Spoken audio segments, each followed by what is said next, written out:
Bench Opinions. Three idiots with amateur analysis. Welcome back, ladies and gentlemen. It's good to see you. Well, it's good to have you with us. It's just me and Klaus today. Dom pulled a last-minute sickie there. He's playing hooky with us. He was parked in the car outside and phoned us and said he has a cough. We obviously wish him well. All the best. Get well soon. We do respect the fact that he doesn't want to come inside and Very nice of him. make us all sick. Yeah. Listen, I'm not going to say it. Probably the viewers are going to say it. Is the immune system strong enough? He hasn't been nebulizing. That's the problem. He hasn't been spitting in that salad bowl. I think he put his body under a lot of strain there on Saturday. We went to go watch amateur rugby in Berlin, the Berlin Derby. Mm-hmm. RK03 against BSC. BRC. Berlin Rugby Club. Yeah. Makes sense. Run us through that game, Klaus, because it was quite an interesting one. We went to go watch RK03. We're supporters of RK03. Yeah. So we went to go watch the Bumblebees because they were dressed in black and yellow, just like the song.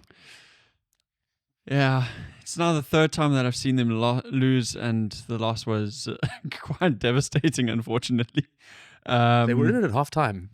Hey? They were in it at halftime. They were in it at halftime, but I don't know what it is at amateur rugby. Maybe somebody can answer this for us. If it doesn't seem like the bench gets used in a strategic sense, it gets used for injuries, and I guess the stronger bench in that regard is the one that comes out on top. True. There was a guy who was knocked out for 2 minutes. Hope he's okay. Right at the close, eh? Yeah. I don't understand. I have respect for people who have such passion for that game, but playing amateur contact sport seems risky. I mean, amateur contact sport at the best of times, like if you're playing football or something like that, even football is amateur already football pretty is hectic. Hectic. Rugby is next level because that's wild. that's the sole purpose of it is to hit each other. Yeah. It's like being an amateur boxer. Yes. Why would you want to do that willingly? A lot of guys in South Africa are amateur boxers. They fight on the Brandies and Coke on a Friday night. Just because they hang out at four ways doesn't mean they... Dude, it's not just four ways. There in Stellenbosch, I also got hit when I stepped on the Oak's toe. You got hit? I got hit. How did you get it? What happened? I was quite drunk, and then when I was trying to stumble out of a club, I stood on a guy's toe, and I turned around and mumbled apologies, and then he was like, "Yeah, don't fucking stand on my toe." And then I was like, "Well, I just said sorry," and then I think he hit me, with a flat hand. And then I tried to punch him, but I was so off balance that I didn't even reach him. I missed. And off the side, his mate then clocked me from the side. Whoosh! And then I just hit the floor. And then I was like, that's not where you want to be. And then I crawled out of there because this massive brawl broke out behind me. Did you have mates that were trying to defend you or what? No. I had mates who just walked away. Yes, if I had known you back then, I probably would have walked away too.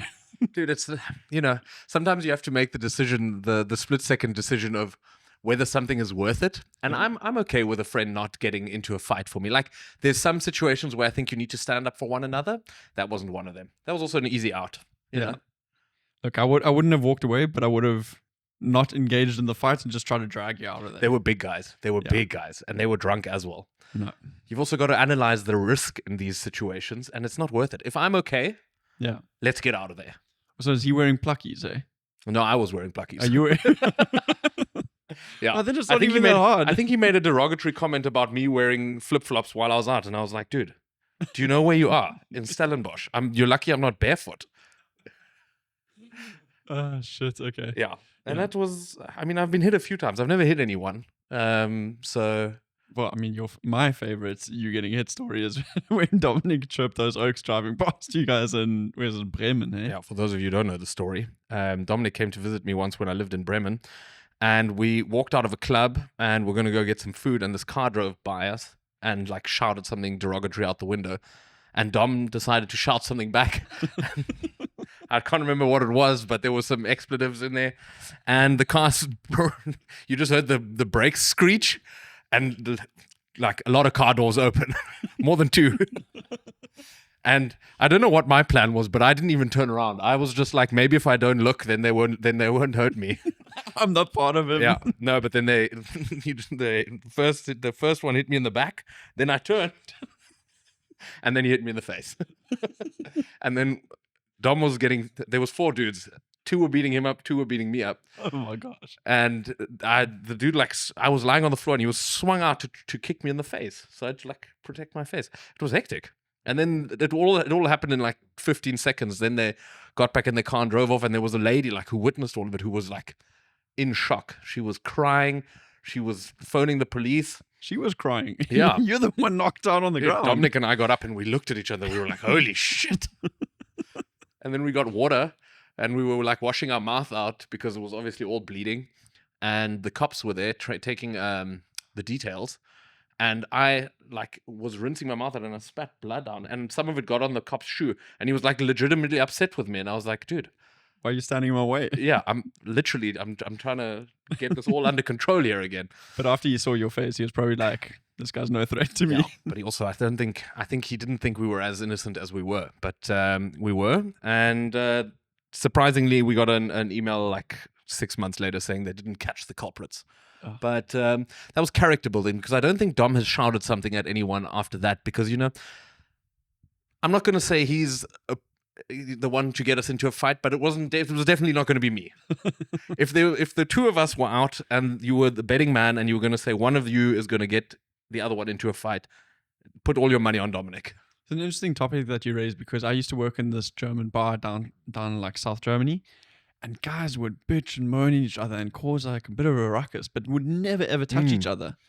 And coming from South Africa, I always just thought can somebody just fight? Fist fly quickly. So that these oaks who keep on chirping, stop chirping. Because there was always the same culprits. I think you have to be a lot more worried about, I think the cops will legitimately arrest you for fighting. In South Africa, I don't think they're interested. Let's see if the cops even show up. Yeah. I actually saw, I was in an Uber the other day and I was driving past a dude and he was cycling and he had his dog on a leash and another dude. And they were throwing fists at one another in the middle of Berlin. Really? Yeah, it was wild. With the dog attached to the leash? Yeah. He should have swung the dog around and was it like a little fifi? Yeah, it was like a very small one. He should have knocked him in the nads. But you don't know what it was about. No, the Uber driver was considering slowing down and I was like, let's stop and see. But then we decided, let's not disturb traffic. Yes, you like to have a little bit of a cake there. Yeah, you need to, they always say, especially when there's accidents, don't stop and gawk. But, when there's it's like in rugby, when there's handbags thrown, you like to watch. It's the funnest part of it. Everybody gets excited. That's why people get excited for hockey fights. That's true. It's sometimes the most entertaining part of the game. Yeah. Klaus, do you have any observations from last week? I've got 2 observations. Would you like the train observation or the bartender observation? Hit me with your Thomas the Tank Engine observation first. So on this channel, we have complained about German transport plenty of times. Yeah. Whether it be the Deutsche Bahn or the striking local... the striking locals. The striking locals. The protesting striking locals. It's been a topic of contention. Which is wild, actually, that we complain about the transport system here, considering where we came from. There is no public transport considering system. Not having one and now having one. Now we're complaining we deserve everything we've getting. 100%. But my observation was that when you travel around in Germany and you use the Deutsche Bahn, which is the state train network, it is infamous for being delayed. Yeah. Just perpetually. It's almost like it's never ever been able to catch up to itself. The interesting thing was I took a train from here to Brussels, and as soon as I hit the border, no more delays on the other side in Belgium. Everything happened on the German side. And I was like, this doesn't make any sense because the train is still the same. I could hear from the voice the conductor hadn't changed. Don't they usually change personnel when they change countries? That's what happens when you drive to the Netherlands by train. Either way. Yes. Well, he was still speaking. It was still the same guy. You could hear it from his voice. Now he could suddenly speak German and French. I've experienced exactly the same going to the Netherlands, and Fiona has experienced exactly the same coming here. It's always the Germans that delay the train. I don't know. I don't know what it is. I've heard that it's the rail network is just not up to speed. But then you were saying that also they push the panic button a bit too quickly there when there's any kind of disturbers on the sensor. Yeah, well, a guy that I used to live with that did tell me that, if a branch sort of lands on the railroad tracks, then the whole thing gets shut down and comes to a grinding halt. Yeah, I don't know. Maybe they're also understaffed. I saw. But that actually is also true because no, that's not the reason why that happened. But on the way back, we got delayed again in Germany, just after Cologne. Mm-hmm. Just at Cologne, and the conductor says, "He's like, guys, I'm so sorry, and fortunately for you, I won't be able to check your tickets for a while until we get like 3 stops on because the team has missed the train. They got stuck somewhere else, so we're traveling solo." But the way that he described it was like he was the actual conductor, Yeah. and not the not the concierge. What's it called? What's the guy who checks your ticket? The ticket control guy. The conductor is the driver, right? I'm not gonna say one or the other. Now I'm very confused. Well, there's a driver and then there's a guy Checking the tickets. Checking the tickets. And He was the ticket checker. And he was like, "Oaks, I'm on my ace." I've got to drive this thing now. He's like, "It took me." He gave us the whole story. He's like, "It took me 20 minutes to pack the train full of like Coke and beer and coffee, but I won't be able to serve you because Oh my I've got to goodness. do other stuff. And I've just figured out how to use the intercom system. That's why it took so long until I could give you a message." Oh my goodness. Have you heard that there's a funny one about that German the announcer person gets on the train. He's like, I don't know how to say this, but the people who are making the signals think this train does not exist. But we do exist. Is this on Twitter? Or what? It's on Instagram. It's on TikTok.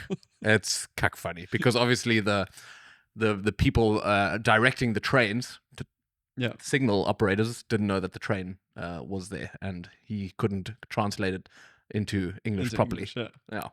So it's not air traffic control, it's train traffic control. Yeah. The So maybe that's TTC. also the problem. I don't know, man. It's a bit of a... Do you know what would make it more bearable is if train tickets also weren't so expensive. Like you're paying a fortune for these things, and the service. Listen, if a train is on time, I find the experience very, very pleasant. Oh yeah, way better than air traffic. And the train can be. I'm not bothered if a train is like 10 minutes or 15 minutes delayed. As long as you don't miss your connection. Yeah. But sometimes these things just stop for an hour in the middle of nowhere. Yeah. And you don't get any information. You don't know if you're ever going to leave. The signal is terrible. Signal's terrible. So you can't get any information. Yes. No, it's a mess. So classic complaint about the train. Classic complaint about the train. What's next? The reason that I had to use the train was to get to Belgium, to Brussels. And I was there on a job working with some friends of mine at this thing called Solar Power Summit, which is all about solar panels and blah, blah, blah. Thank God. Otherwise, the name would have been terrible. Yeah, exactly. And it's in Belgium. Belgium is obviously Flemish, but it's also French, right? And so we had been to France before where we had an issue with the tickets. We'd been to Belgium before. No, I'm talking about when we went to Paris. We went to Paris and we had an issue with bus tickets that we bought. Oh, yes. And we tried to we tried to communicate with one of the guys who works for the National Rail or whatever there, and we're like, hey, this is the ticket that we just purchased. How does it work? Where do we find the bus? It was like 35 euros for that ticket. Yeah. What airport was that? Was that Orly? That was Orly. Yeah. We And landed. he just told us the ticket is finished. The ticket's finished. And Maxi was trying to communicate with this guy, and it's like, but what does that mean? Yeah, you can't just tell me the ticket's finished because the ticket isn't finished. I've just bought it. That's what the people at the teller told me to buy. Now I'm coming outside to ask where the bus is, and you've told me the ticket's finished. Exactly. No. So with that story in mind, now I'm in Belgium in the French part, and there's a French bartender, and I go up to the bar at this conference, and I just want to get a glass of water. And he's here like, we go. Did you tell him it's a legal requirement? No. And he's like, finished. We're talking, dude, it's 2:00 in the afternoon. The event goes until midnight. Water finished. And I was like, dude, I can see a tap right there. It's like, I could literally do it myself. He's like, no, finished. I was like, what does that mean? Finished. Apparently, somebody can correct me if I'm wrong. Apparently in like French culture, I know this is Belgium, but in French culture, you only drink and serve drinks at certain times in the day. Hey? So this is what I was told. And I was like, that cannot be. Klaus, I feel like Oaks have paid €1,000 for this 1.5 day conference, and you're telling me they're not going to serve water throughout the entirety of the conference. No, I think you were lied to here. That Dude, doesn't sound right. It was the only bar at the conference, and it didn't matter who I spoke to. They all said, no, the bar is currently closed. You can come back in an hour, and then in an hour they served again. Maybe there was a different reason why the bar was closed, but I don't think it's a cultural thing. This is what I was told. It's not like the Italians and ordering like a cappuccino at like 5 p.m. Apparently, this is a thing. And I was like, this If is anyone, wild. I've never heard that before, but if anyone in the comments wants to let us know if that's true, it would be the first time I'm hearing about it. Oh, it was the first time I heard about it. I was shocked. Then, you know what the funny thing was? There's me and a bunch of CEOs just fucking drinking water out of the tap in the bathroom. Good. I was like, this is wild. So now, with it being the second week in a row that you've had water issues, is it maybe time to just constantly carry that new bottle that you got around with you so you always have water, so you don't have to rely on these people? I did take the bottle with me.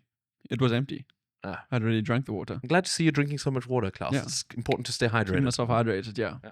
But the water issue that we face as a society is dire. Never mind running out of water. We're not getting served the water that exists. Klaus, listen, maybe you need to ask yourself why you're constantly going around ordering water everywhere. Like, just be a normal person and have like a Coke. No, there's nothing. But this bar, you couldn't get anything else. Okay. So it was just a water bar. No, I mean, the bar was finished. Okay.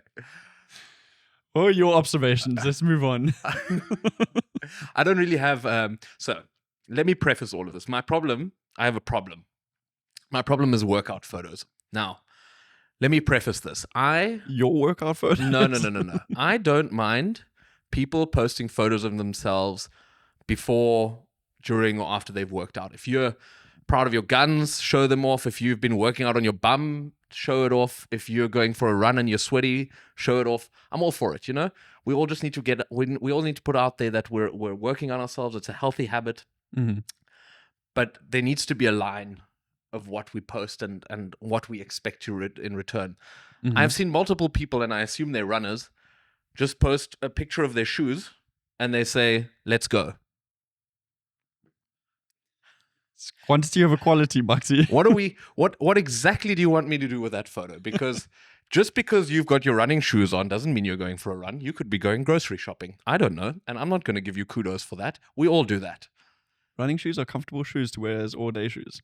And surely there needs to be like a minimum requirement. A minimum requirement of what you need to have done or what you need to post to be like, I need to show this to all my friends. If you haven't run a 5K, you cannot show your running shoes. Yeah, and now you've posted a picture of your shoes and saying, let's go. But how is that making my life better? You always need to think about if the content that you put out into the world needs to enrich other people's lives, which is why my content is so exclusively selected. You mean non-existent? Well, tomorrow then I'm also going to just post a picture of my underwear and just say, let's go. Let's go. Let's get this day started. And start it right. Yeah, because I'm not someone who takes photos of myself like at the gym or working out. I did ask you to take some at the High Rocks, which I now realize in hindsight is a bit of a wank move because everyone wants nice photos of themselves at High Rocks because you're in the middle of like a very physically demanding sport. Yeah, but what was your reception of those photos that I took? Terrible. Yeah. They were terrible because why were they terrible? You were on crutches and you were wearing a backpack. You couldn't stabilize anything. But your photos were still better than the professional ones that were taken of me. I don't know if that dude knows what the aim is of him being there is. It's not to capture people when they look at their worst. Maxi, it's very difficult to capture you at your best when all you're doing the whole day is... Yeah, no, it was very taxing.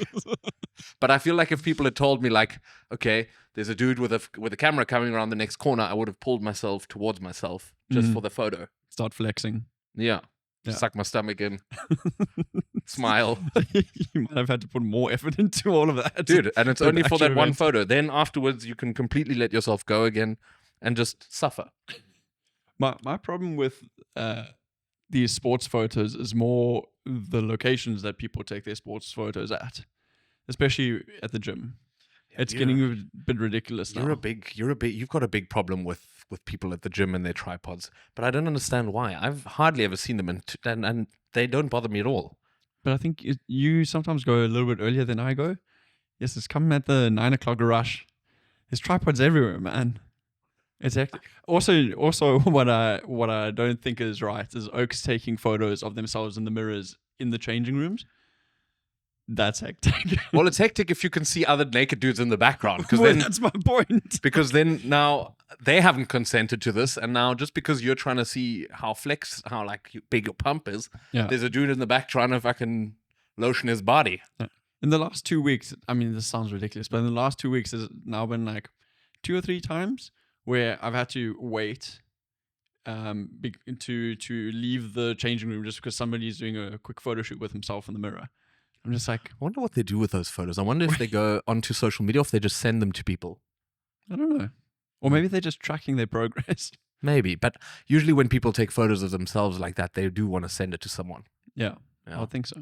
Some lucky person is the recipient of all So those there's sexy somebody else shots. tracking their progress. There's you with your mouth open in the back of them. Or with my pants down. I've heard a very disturbing story about the gym today that we train at, but I don't know if it's ready for the podcast. I don't know if it's too intense. So Just give us a tease. And then I'll adjudicate if it's PG or not. So apparently there's some couch in there somewhere. Mhm. Here we go. It's too hectic. No, keep going. Okay. The gym manager caught an oak making love to the couch because he's removed one of the buttons and he's now proceeded to fellatio the couch. So there's a button in the couch like this. Yes. And But he's removed and it. he's removed that, so he's sticking his penis into When I heard this, I was like, this foam, cannot man. be true. And the guys were like, yeah, this happened. And the gym manager had to throw him out. What is wrong with people? You are dumbstruck. I'm still trying to figure out the logistics of this. We're going to have to discuss afterwards if this can remain in the podcast, because when I don't know if that's maybe too intense of a story. But this is the kind of things that happen at your gym, ladies and gentlemen. People are fucking weird. Don't sit on the couches. Don't sit on the couches. Don't sit anywhere, I would say. Oh my word. Okay. I think that's a good place to end it for this week. Yo, I'm pretty dumbstruck after that. Now, the dude showed me a picture of what the couch looks like, but I've never seen it. So tomorrow I'm going to go investigate. You're just I wanna going to see be what walking around. Because it trying says to it's in look the for this change room, but I've never seen like a couch in that change room. couch. We don't have couches in the change room. No. Maybe the story is made up. Or was it one of those where the hair dryers are? Those like, No. small things. No. Okay, then I don't know. All right. All right. We'll investigate. We'll let you know, maybe, if the segment still remains in the podcast. But you can look forward to hearing more about that next week. Thank you for watching. On an unrelated note, Oh. or on a very related note, we do not know if maybe this is the only piece of content that's coming out this week. So if it is, we're sorry. If it is, this will be the first piece of content you see this week. This will be the first and the last. But maybe it's also nice to get a break from us. We might also just surprise you and be coming with another episode. Sounds like a plan. Fantastic. We've got no idea what we're doing. Stay intrigued. Thank you for watching. Like, comment, and subscribe.